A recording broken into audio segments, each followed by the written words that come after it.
Silence, rolling. Action. Hello, madam. এখানে কি করছে? এটা সিনেমা করার জায়গা নয়। পারুন এখান থেকে। বেরান। উৎসবের মরশুমে পুরুলিয়ার জঙ্গলমহলে চলছে সিনেমার শুটিং। পর্যটকদের পাশাপাশি পুরুলিয়ায় এখন ভিড় জমাচ্ছেন টলিউডের কলাকুশলীরা। অযোধ্যা পাহাড়ের পাদদেশ মুরগুমাতে শুটিং চলছে জোর কদমে। কুসংস্কারের বিরুদ্ধে লড়াইকে দেখানো হচ্ছে ওই সিনেমায়। মূল চরিত্রে রয়েছেন বনি সেনগুপ্ত ও অপরাজিতা আঢ্য। কুসংস্কার ও অন্যায় অবিচারের বিরুদ্ধে লড়াই থাকবে বানসারা নামের এই বাংলা ছবিতে। যদিও পরিচালক বা অভিনেতা অভিনেত্রীরা ছবি নিয়ে বেশি কিছু বলতে চাইছেন না। অন্যদিকে পুরুলিয়ার ছেলে সিদ্ধান্ত মণ্ডল এই সিনেমায় রয়েছেন। তিনি এর আগেও অনেক সিনেমা করলেও পুরুলিয়ার ভাষায় এই ধরনের চরিত্র পেয়ে খুশি। Action. সবাই সবাই লাইটের পিছনে বাবা বাচ্চাগুলো লাইটের পিছনে রেডি সাইলেন্স রোলিং অ্যাকশন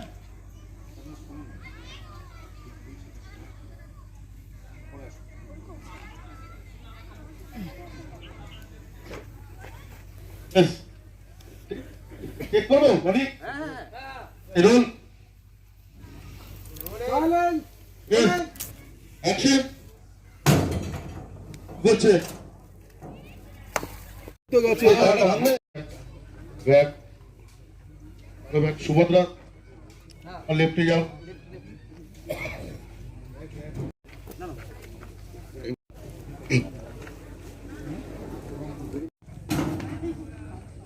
ওখানে এটা হয়ে গেছে কিন্তু হ্যাঁ যেটা হচ্ছে যে পর্যটন মানচিত্রে পুরুলিয়া একটা জায়গা করে নিয়েছে। আমরা তেমনি দেখছি পরিচালকদেরও প্রিয় জায়গা পুরুলিয়া। আপনি কি বলবেন? অ্যাকচুয়ালি পর্যটন মানচিত্রে পুরুলিয়া যে জায়গাটা করেছে সেটা তো পর্যটকদের জন্যই করেছে, কারণ পর্যটকরা এত ভালোবেসেছেন এবং মানুষ এখন এত এক্সপ্লোর করতে ভালোবাসে যে মানুষ বিভিন্ন জায়গায় একটু সুন্দরের খোঁজ পেলেই ছুটে যায়, মানুষ এত ঘুরতে ভালোবাসে। কিন্তু পুরুলিয়া সিনেমা যারা বানান ফিল্ম মেকারদের কাছে অনেক আগে থেকেই খুব প্রিয় জায়গা, কারণ পুরুলিয়ার এমন একটা সৌন্দর্য আছে, পুরুলিয়ার এমন নস্টালজিয়া আছে, তার সঙ্গে পুরুলিয়া যে কোনো সাহিত্যকে যে কোনো গল্পকে খুব সুন্দর করে এগিয়ে নিয়ে যেতে সাহায্য করে। পুরুলিয়ার যা মানচিত্র, পুরুলিয়ার যা পরিবেশ, পুরুলিয়ার যে প্রাকৃতিক অবস্থান, পুরুলিয়ার গাছপালা, পুরুলিয়ার পাহাড়, এগুলো কি হয় গল্পকে আরও সক্রিয় হতে সাহায্য করে, যে কোনো গল্পকে অনেক বেশি সক্রিয় হতে সাহায্য করে। সেজন্য কি হয়েছে যে পুরুলিয়া যারা ছবি বানান তাদের মানে ক্যানভাসের সঙ্গে, তাদের ক্যানভাসে খুব মিলে যায়, তাদের গল্পের সঙ্গে মিলে যায়। এই জন্য যারা এই ধরনের ছবি বানান, একটু অন্য ধরনের ছবি বানাতে চেষ্টা করেন, তাদের কাছে পুরুলিয়া খুব প্রিয় জায়গা। আপনার ছবি সম্বন্ধে দুটো লাইন যদি বলা সম্ভব হয়। এই ছবিটা হচ্ছে একটি প্রত্যন্ত পুরুলিয়ার মতোই একটা জায়গার একটি প্রত্যন্ত মানে প্রান্তিক জায়গা, যেখানে মানুষ খুব সহজ সরল এবং মানুষকে ভয় দেখিয়ে রাখা যায়, এবং চিরকালই তো সাধারণ মানুষকে, গরিব মানুষকে, দলিত মানুষকে, সমাজের উচ্চস্তরের মানুষরা বিভিন্নভাবে অত্যাচার করে এসেছেন। এটা একটা সেরকমই গল্প, এবং এই অত্যাচারই হলেন একজন মহিলা। তার বাবা কিন্তু অত্যন্ত ভালো ছিলেন, তিনি কিন্তু সকলের কাছে দেবতাই ছিলেন, কিন্তু পরবর্তীকালে দেখা যায় যে তার মেয়ের হাতে যখন ব্যাপারটা আসে এবং জমিদারি যখন তার মেয়ের হাতে, সে একদম অসম্ভব অত্যাচারী একজন মহিলা। তার বাবার কোনো গুণই নেই, এবং সেটা থেকে সে কি তার পাপের তো শাস্তি হবেই, কর্ম তো কাউকে ছাড়ে না। সুতরাং তার কিভাবে শাস্তি হয় এবং কারা তার শাস্তি দেয়, বলে না তোমারে বধিবে যে গোকুলে বাড়িছে সে। সত্যি গোকুল থেকে কৃষ্ণ আসে এবং তাকে বধ করে, এবং কিভাবে করে সেটাই হচ্ছে গল্প। আপনার চরিত্র যদি একটু বলেন। আমি এখানে নেগেটিভ, আমি এখানে গৌরিকা দেবী, এবং আমি এখানে ভয়ঙ্কর, এবং আমার জীবনে থার্ড টাইম বোধহয় আমি নেগেটিভ ক্যারেক্টার করছি। আমি করি না নেগেটিভ ক্যারেক্টার, কিন্তু এই গল্পটা শুনে আমার মনে হয়েছিল যে গল্পের খুব স্ট্রং জায়গায় গৌরিকা দেবী, এটা সেই জন্য আমি করতে রাজি হই। এবং এই গল্পে আমার চরিত্রটা কিন্তু ভীষণভাবে ডার্ক। কোনো ইয়ে নেই, মানে নেগেটিভ পজিটিভ নেই। না, আমার আছে, নেই বললে তো হবে না। ভালো খারাপ নিয়ে মানে প্রত্যেক ভগবান মানুষকে চয়েস দিয়েছে। আজকে বাঘ চাইলে বিরিয়ানি খেতে পারবে না, মানুষ চাইলে পাবে। সুতরাং আমাকে ঈশ্বর চয়েস দিয়ে পাঠিয়েছেন, সুতরাং আমার অবশ্যই চয়েস আছে আমি কি করব না করব। সুতরাং আমার কোনটা পছন্দ না পছন্দ তার উপরে আমি ভীষণভাবে ডিপেন্ড করি।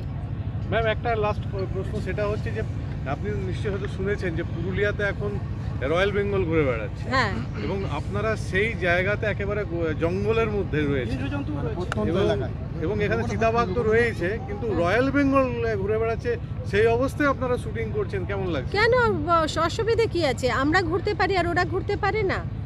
প্রকৃতি বানিয়েছে, এই পৃথিবীকে বানিয়েছে সবার বাসযোগ্য করার জন্য, সবার সমান অধিকার। আমরাও ঘুরবো, ওরাও ঘুরবে, সাবধানে থাকতে হবে, ও নিয়ে কিছু ভাবনা নেই। আর পশু পাখি এদের জন্যই এটা, মানুষের জন্য কম। পশু পাখি সবার জন্যই প্রকৃতি, তারা নিজের মতো ঘুরবে, তারা ভালো থাকবে, তারা আনন্দে থাকবে, তার জন্যই প্রকৃতি এই রকম মানে প্রকৃতি নিজেকে সাজিয়েছে, সুতরাং ওদের অগ্রাধিকার। বাঘের আতঙ্ক নেই কি তাহলে? না, আমার কোনো লাগে না। কি হবে, মরতে তো একদিন হবেই, মৃত্যুর আমি কোনো ভয় পাই না, এসব বাজে জিনিস আমার কোনো প্যানিক নেই। Thank you. সিদ্ধার্থবাবু, আমি যতদূর জানি এই পুরুলিয়া, যে পুরুলিয়ায় আপনি আজকে শুটিং করতে এসেছেন, এটা আপনার জেলা এবং এই পুরুলিয়াতে আপনি বড় হয়েছেন, এই ফিলিংসটা কেমন লাগছে বলুন? অদ্ভুত ফিলিংস। এর আগে মানে এটা প্রথম শ্যুট নয়, এর আগেও শ্যুট করেছি, বাট এটা প্রথমবার যে আমি নিজের ভাষাকে নিয়ে, পুরুলিয়ার ভাষাকে নিয়ে, অনেকে প্রশ্ন করতে যে পুরুলিয়ার ভাষা নিয়ে কেন কাজ করেনি, বাট প্রথমবার যে পুরুলিয়ার ভাষাকে নিয়ে আমি কাজ করছি ফার্স্ট টাইম। এবং সবথেকে ব্যাপার হচ্ছে আমার আরবান এবং আমার এখানের গন্ধ, মাটির যে গন্ধ আছে সেটাকে নিয়ে কাজ করছি, সেটা হচ্ছে সবথেকে ইম্পর্ট্যান্ট। এবং এত ভালো একটা ক্লাইমেট, লুক অ্যান্ড ফিল, যেখানে পুরুলিয়ার পাহাড়, ভূমি, জল, পুরোপুরিভাবে একটা এনভায়রনমেন্ট, সেটাকে ক্লাইমেটটা কাজে লাগছে সেখানে, এবং কন্টেন্টটাও সুন্দর। তো সেখানে একটা ভালো ফিল তো ডেফিনেটলি হবে, যেহেতু আমার নিজের ভাষা, রক্তের জায়গা, আমার বর্ন অ্যান্ড বট আপ এখানে, তো সে কারণেই। আপনার চরিত্র সম্ভবত গদাই, তো এই আপনি ছোটোর থেকে বড় হয়েছেন বহু গদাইকে দেখে, তো আজকে শুটিংয়ে এইটা কতটা কাজে লাগছে আপনার? নর্মালি আমরা আরবান, মানে এরা তো খুব সফট হার্টের হয়, এই ধরনের মানুষ, এদের কাছে রাগটা যত তাড়াতাড়ি, দুঃখটা তত তাড়াতাড়ি, ততটাই আবার যে কোনো ইমোশনের মধ্যে কুইকলি ঢুকে যায় এরা ভেতরের মধ্যে, এদের কাছে মানে ব্যাপার না, এই মুহূর্তে রেগে যাচ্ছে, এই মুহূর্তে কাঁদছে। তো গদায়ের যে চরিত্রটা বেসিক্যালি, পুরোটা তো বলতে পারবো না এই মুহূর্তে রাইট নাও, কিন্তু খুব সফটও বলবো না, খুব রাগিও বলবো না, একটা মিস্ট্রিয়াস পুরোপুরি মানুষ, মানে কতটা এনজয় করছেন?